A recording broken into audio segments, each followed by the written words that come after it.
मौसम के हिसाब से बड़ी सारी चीज़ें बदलती हैं। जब वो टाइम आएगा, जम्मू कश्मीर का आवाम बेहतर जवाब देगा इस चीज़ का जो आप मेरे से पूछ रहे हो, और उस जवाब का हमें इंतज़ार करना पड़ेगा। मैंने पंजाब के इलेक्शंस में नहीं देखा जो मैं जम्मू कश्मीर में देख रहा हूँ।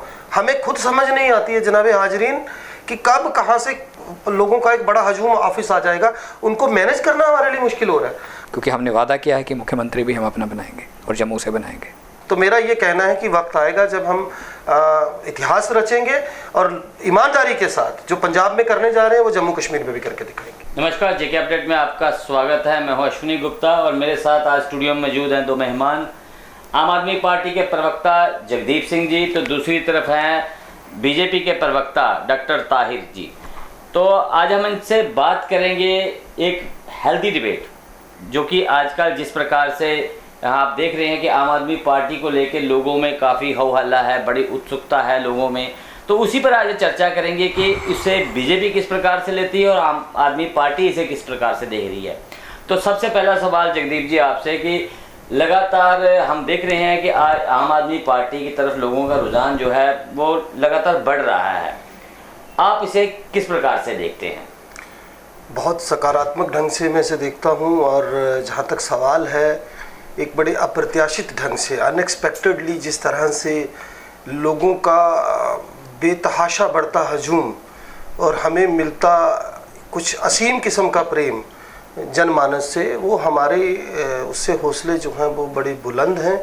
और मैं समझता हूँ कि शायद हम बहुत खुशकिस्मत लोगों में से हैं जिन्हें एक तरफ अरविंद केजरीवाल साहब जैसे नेता मिले जो कहते हैं वो करते हैं, और दूसरी तरफ जनता का प्रेम भी औसतन जब हम देखें तो वो भी उतना ही बढ़िया ढंग से जो है हमें हासिल हो रहा है।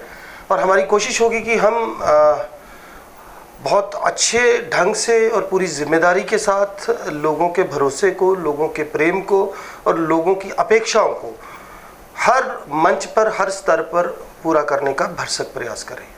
डॉक्टर साहब, सवाल वही आपसे भी कि आप आम आदमी पार्टी की तरफ बढ़ रहे लोगों के रुझान को किस प्रकार से, यानी कि बीजेपी किस प्रकार से देख रही है? देखिए, जहाँ तक भारतीय जनता पार्टी हमारी ऑर्गेनाइजेशन की सोच आती है, अच्छी बात है। आम आदमी पार्टी ने जम्मू कश्मीर में अपना ऑफिस स्टार्ट किया है, जॉइनिंग्स हो रही हैं, और एक अच्छी अपोजिशन भी आनी चाहिए। और आने वाला टाइम मुझे लगता है कि जब इलेक्शन का टाइम आएगा, जम्मू कश्मीर का आवाम इस चीज़ का जवाब देगा कि क्या सही है, क्या गलत है।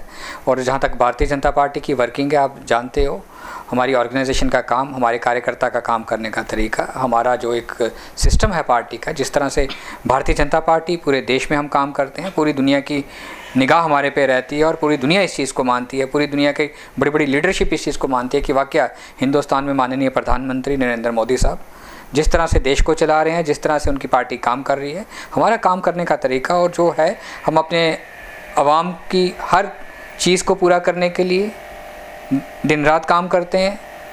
देश की 135 करोड़ जनता ने हमें दूसरी दफ़ा दोबारा प्यार दिया। अभी हाल ही में आप देखिए 5 राज्यों में इलेक्शन हुआ और 4 राज्यों में हमें अच्छे ढंग से जीत मिली। हमारा जो वोट परसेंटेज था वो बड़ा है, और मुझे लगता है कि जो आने वाला वक्त होगा बेहतर होगा।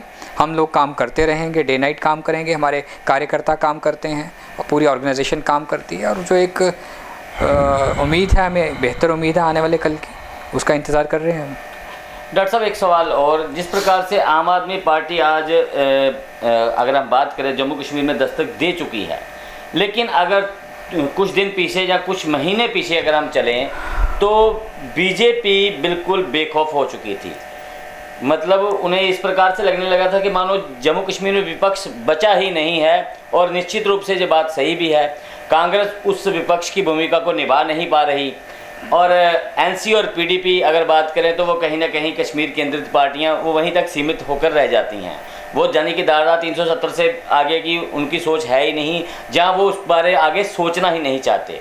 लेकिन अब जब आम आदमी पार्टी जम्मू कश्मीर में दस्तक दे चुकी है, तो कहीं ना कहीं बीजेपी के बयानबाजी में वो खौफ नज़र आ रहा है कि शायद ये हमें टक्कर दे सके। क्या ऐसा कुछ देखने को है? देखिए, खौफ की बात नहीं आप इसको कह सकते हो। कांग्रेस पार्टी का ख़त्म होना देश में, दिल्ली में ख़त्म होना, पंजाब में ख़त्म होना, और आपको जगह मिलनी, ठीक है। केजरीवाल साहब अच्छी सोच के इंसान हैं, मेहनती इंसान है, बड़ा दूर का सोच के चलते हैं, और आपको याद होगा कि जब शीला दीक्षित सीएम हुआ करती थी तो केजरीवाल साहब ने कहाँ से अपना कैरियर स्टार्ट किया, किन आंदोलनों से स्टार्ट हुए, कैसे हुए, किन स्टेप्स पे चलते रहे, उनके साथ के लोग आज कहाँ पे हैं। तो वो वन मैन शो को लेके आगे चल रहे हैं, एक कमांडर के रूप में काम कर रहे हैं। और ऑर्गेनाइजेशन के तौर पे अगर आपको देखते हो तो उस तरह की वो ऑर्गेनाइजेशन नहीं है।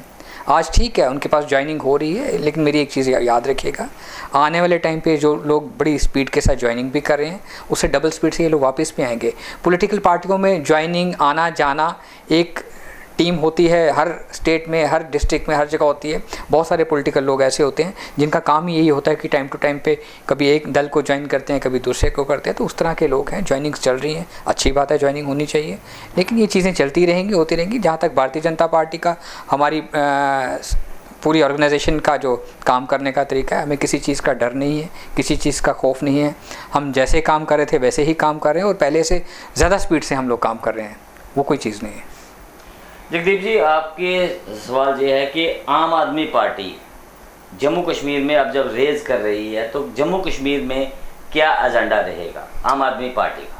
पहले तो मैं चाहूँगा कि डॉक्टर साहब ने बड़ी साफ गोई से ना केवल ये साबित करने की कोशिश की है कि भारतीय जनता पार्टी जो है उसे आपकी मौजूदगी से कोई फ़र्क नहीं पड़ता। तो मैं ये बता दूं कि जो 2 या 4 मिनट उन्होंने अपनी बात रखी उसमें मोदी साहब, हमारे माननीय प्रधानमंत्री का जिक्र जो है वो आया, जो कि स्वाभाविक था।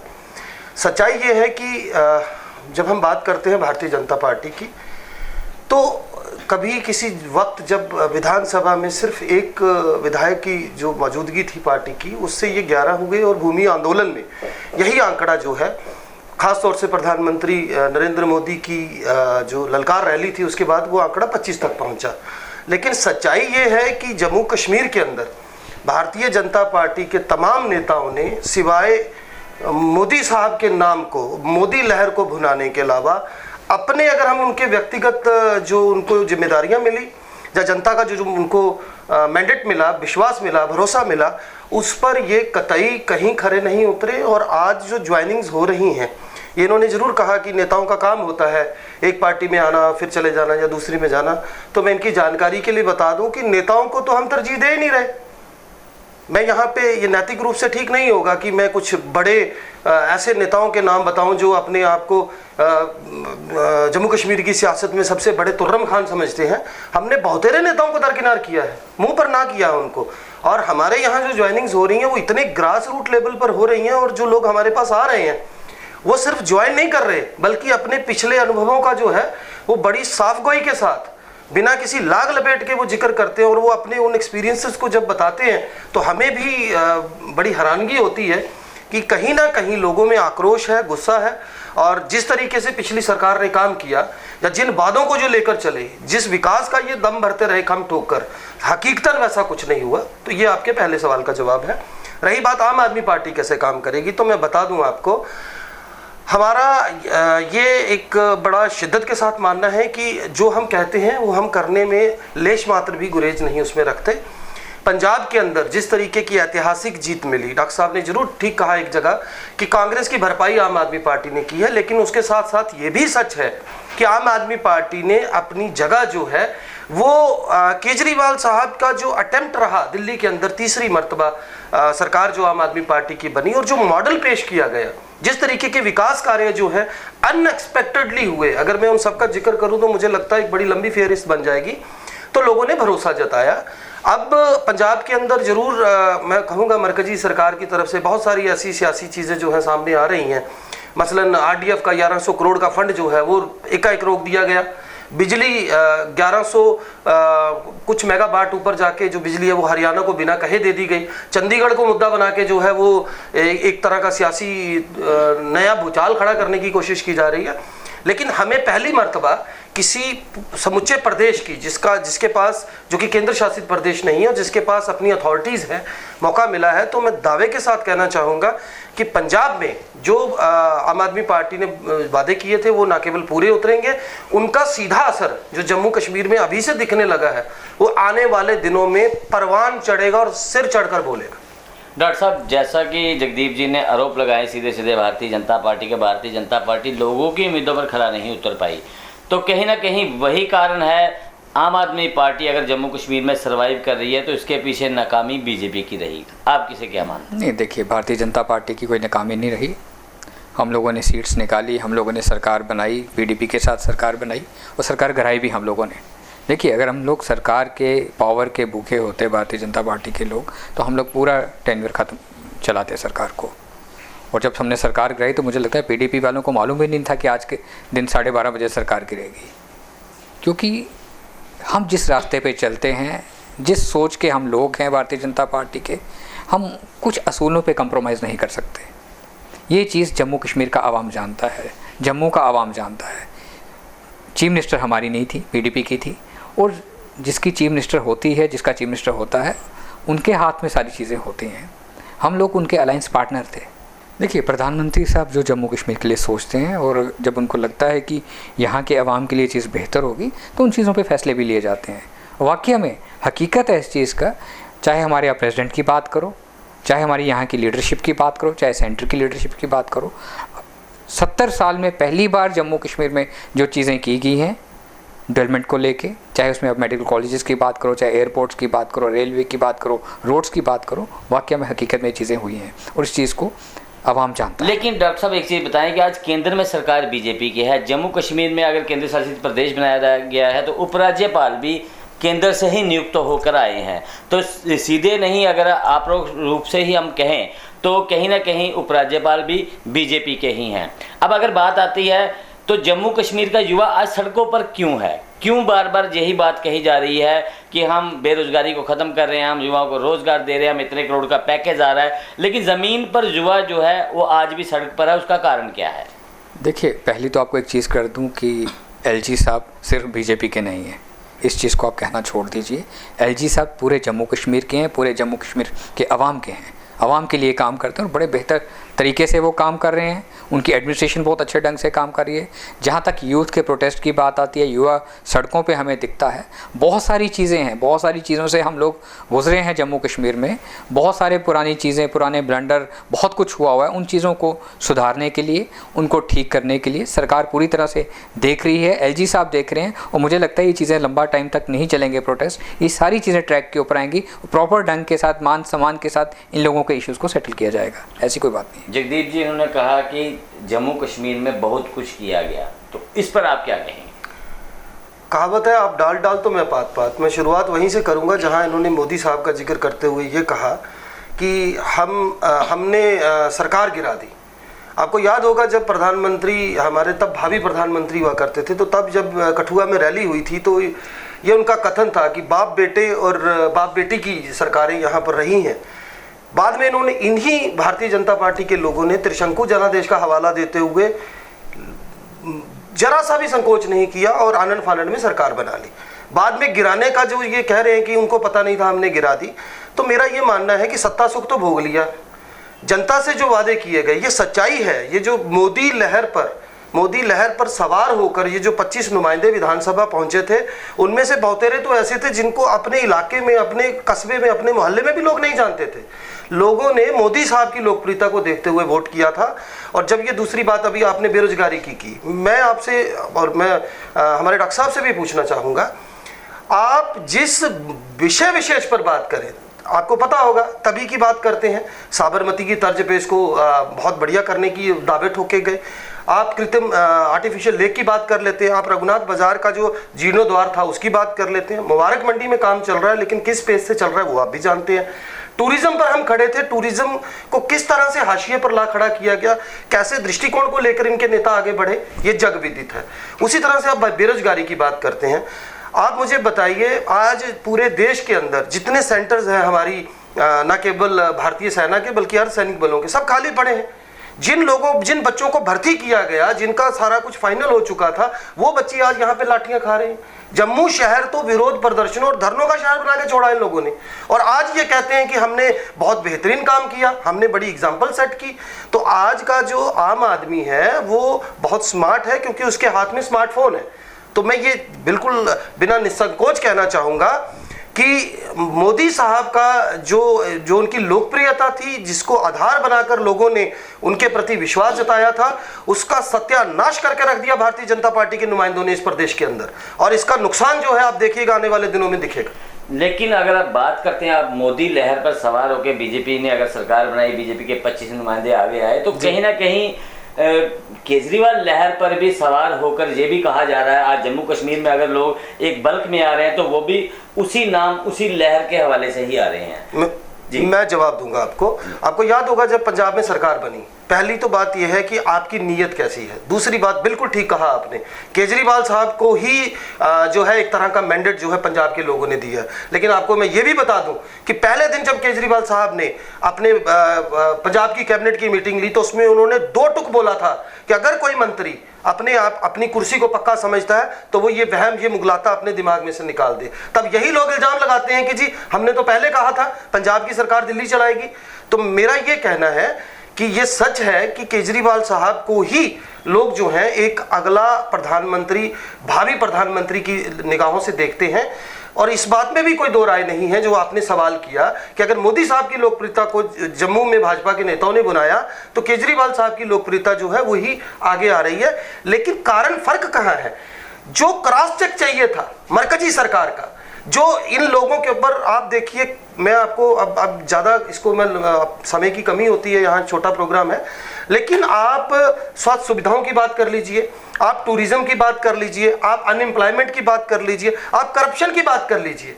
आप तो खुद मेरी टीम में रहे हैं, आपको याद है हमने जब हम लोग करप्शन पर उतरे थे तो इतने बुरे हालात में ये स्टेट है हमारी। तो कहने का तात्पर्य यह है कि केजरीवाल साहब के जो उनकी लोकप्रियता को कैश करने की बात है उसका सीधा जवाब 2 टुक शब्दों में यह है कि हमारी पार्टी में यह तय जो है ये दिल्ली करता है कि जो वादे जनता से किए जाएंगे वो अगर हमारे नुमाइंदे कल को पूरा नहीं करेंगे तो भारतीय जनता पार्टी की तरफ पार्टी उनको दरकिनार नहीं करेगी, उनको एक तरफ उनकी उपेक्षा करके एक तरफ नहीं छोड़ देगी। बल्कि अगर कोई नेता केजरीवाल साहब की लोकप्रियता को बुनाकर सत्ता में बैठने का ख्वाब देख रहा है तो उसके लिए भी ये एक बड़ा सीधा संदेश है। मैंने पहले भी आपको कहा कि हमने बहुत आला दर्जे के जो नेता थे उनको दरकिनार किया। I was a part of that team. हमने उनको बिल्कुल ना कर दिया, हमें नहीं चाहिए वो लोग। तो मैं एक ही चीज अंत में कहूंगा, हम लोग जो कहते हैं वो करते हैं और वो हमने करके दिखाया, जो भारतीय जनता पार्टी नहीं कर पाई।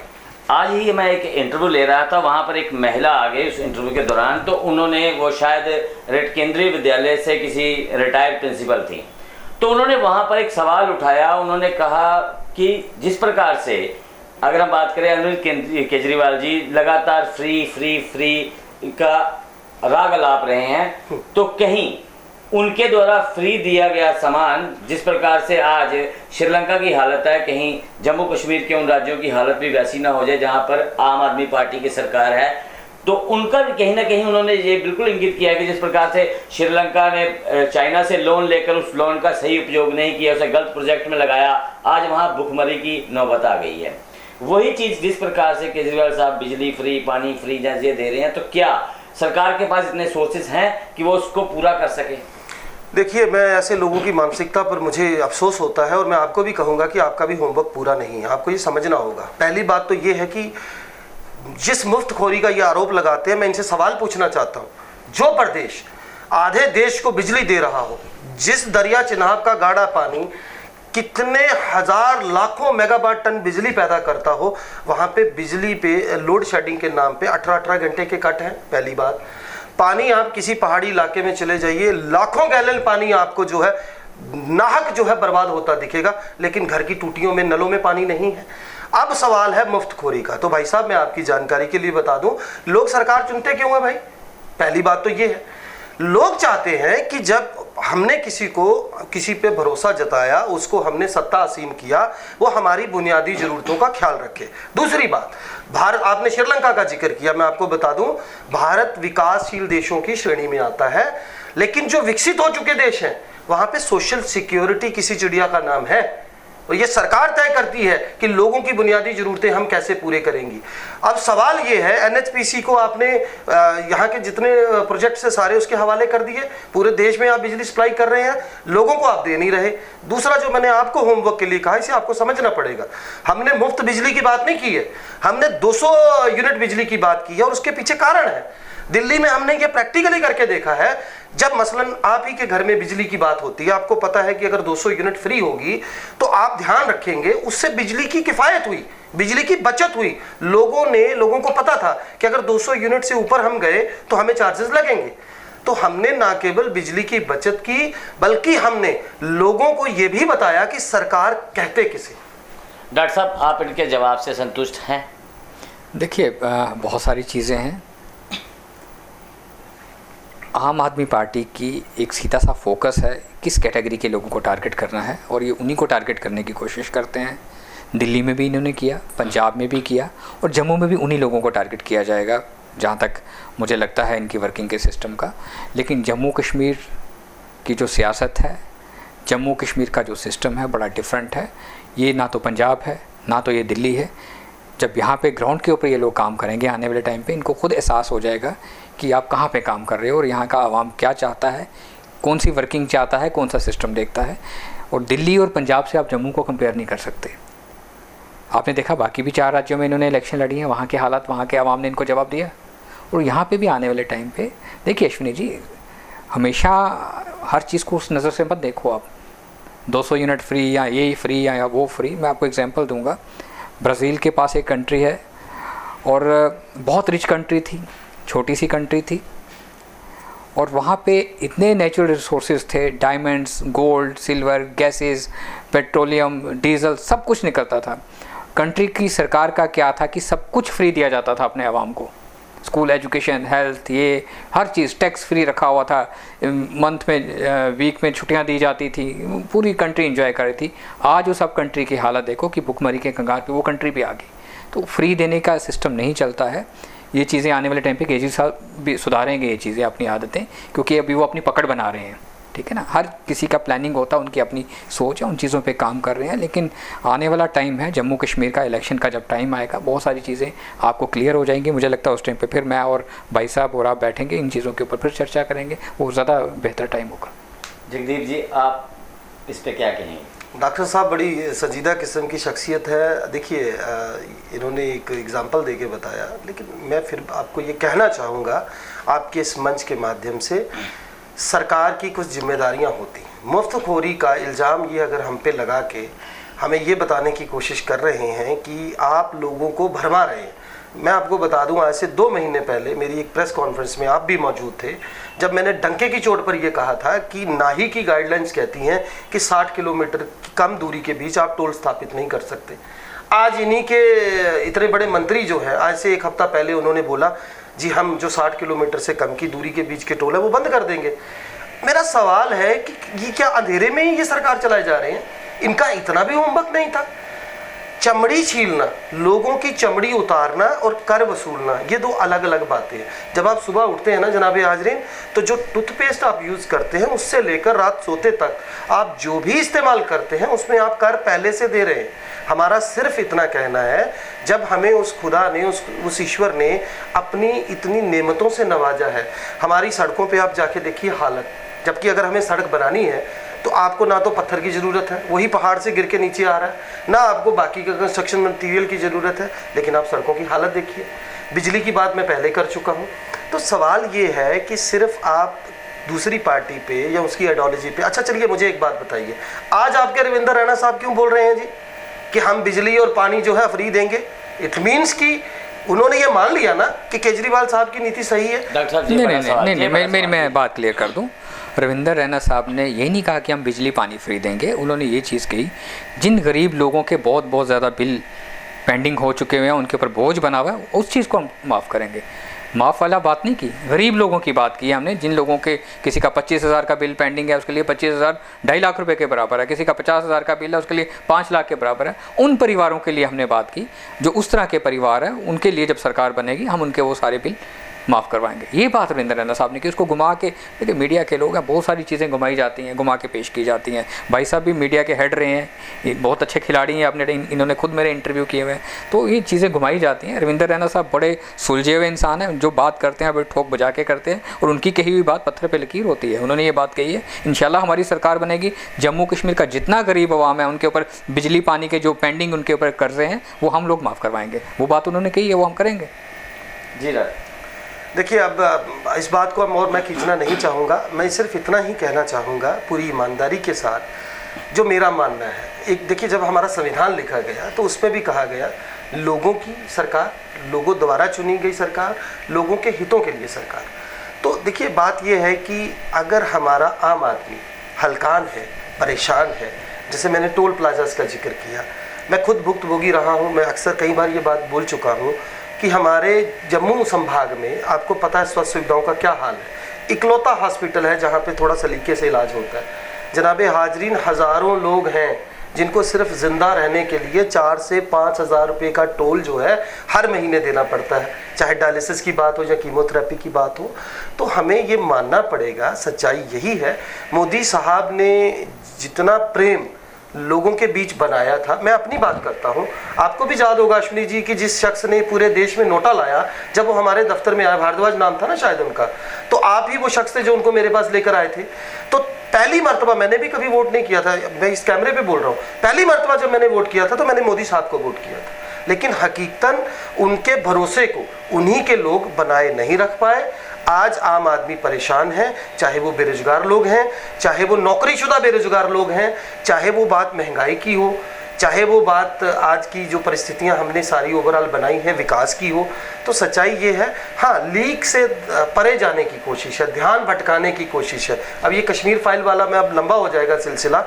अब ज़रूरत क्या थी, मोदी साहब देश के प्रधानमंत्री हैं, देश की संसद के अंदर वो विवेक अग्निहोत्री का जिक्र करते हैं। मैं ये नहीं कह रहा, कश्मीरी पंडितों से हमें भी उतना ही लगाव है, हमें भी उनके विस्थापन का उतना ही दुख है। लेकिन सवाल ये है, उनके विस्थापन के दुख पर मैंने 3 साल तक जनाब एक नेशनल पेपर में राज तरंगनी से लेके उनका 7 मरतबा हुई माइग्रेशन का इतिहास चलाया लगातार 3 साल तक, और मेरा बड़ा उसके ऊपर अच्छा होमवर्क है। मेरा कहना यह है कि उन लोगों के दर्द को कम करने की बजाय अगर उस पर हम सियासत करें और उस शख्स की हम जेब जो है टैक्स फ्री पैसे से भरने की कोशिश करें, तो मुझे लगता है कि हमें थोड़ी संजीदा किस्म की सियासत करनी पड़ेगी। और मैं डॉक्टर साहब को भी ये कहूँगा, जहाँ पर गलती मान लेने में अपनी त्रुटियों को बेहतर करना ही मुझे लगता है विकास की पहली निशानी है। कुछ लोग, जरूरी नहीं कल हमारे साथ भी ऐसे लोग जुड़ेंगे जो हो सकता है केजरीवाल साहब की लोकप्रियता को कम करने की कोशिश करें।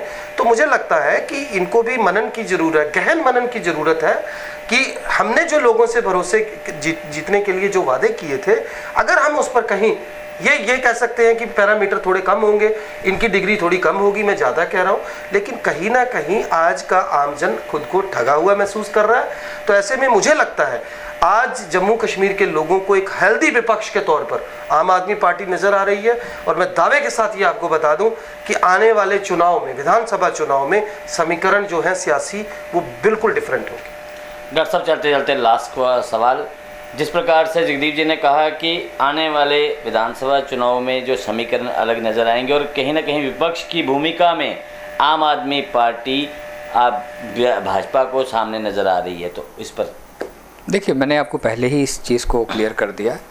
भारतीय जनता पार्टी अपने दम पे काम करती है, हमारी ऑर्गेनाइजेशन, हमारे कार्यकर्ता जो सिस्टम से हम लोग काम करते हैं, दुनिया की कोई भी पॉलिटिकल पार्टी। लेकिन आपका एक सवाल मैं आपका 1 मिनट काट रहा हूँ।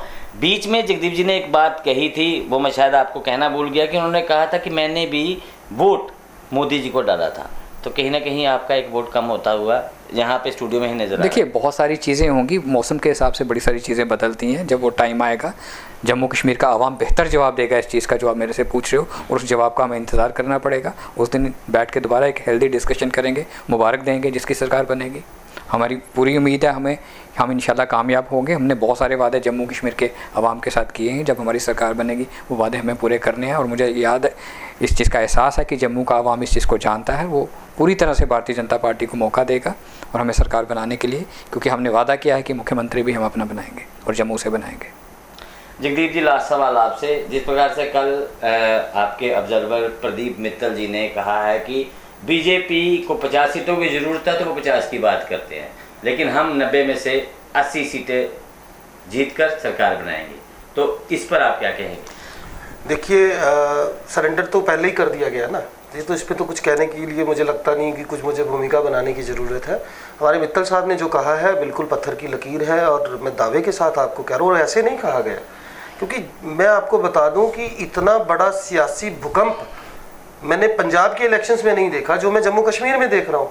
हमें खुद समझ नहीं आती है जनाबे हाजरीन कि कब कहाँ से लोगों का एक बड़ा हजूम ऑफिस आ जाएगा, उनको मैनेज करना हमारे लिए मुश्किल हो रहा है। अब हम और बढ़िया जगह पे दफ्तर बना के बढ़िया स्पेस के साथ लोगों के बीच जा रहे हैं, ताकि हम लोगों के इस प्रेम को दोनों हाथों से समेट सकें। और यही प्रेम मित्तल साहब की जो 80 सीटों की बात है या 82 सीटों की बात है, मैं कहता हूँ ये उनका बड़प्पन है कि 8 या 10 सीटें उन्होंने फिर भी छोड़ दी। बीजेपी के ऑफिस के सामने भी ऑफिस बनाने नहीं, वहाँ पे तो नहीं है, लेकिन फिर भी ये उनका बड़प्पन है कि 8 से 10 सीटें उन्होंने छोड़ दी है इन लोगों के लिए। तो मेरा ये कहना है कि वक्त आएगा जब हम इतिहास रचेंगे, और ईमानदारी के साथ जो पंजाब में करने जा रहे हैं वो जम्मू कश्मीर में भी करके दिखाएंगे। तो ये जगदीप जी ने एक बात कही है कि वक्त आएगा और इतिहास रचेंगे।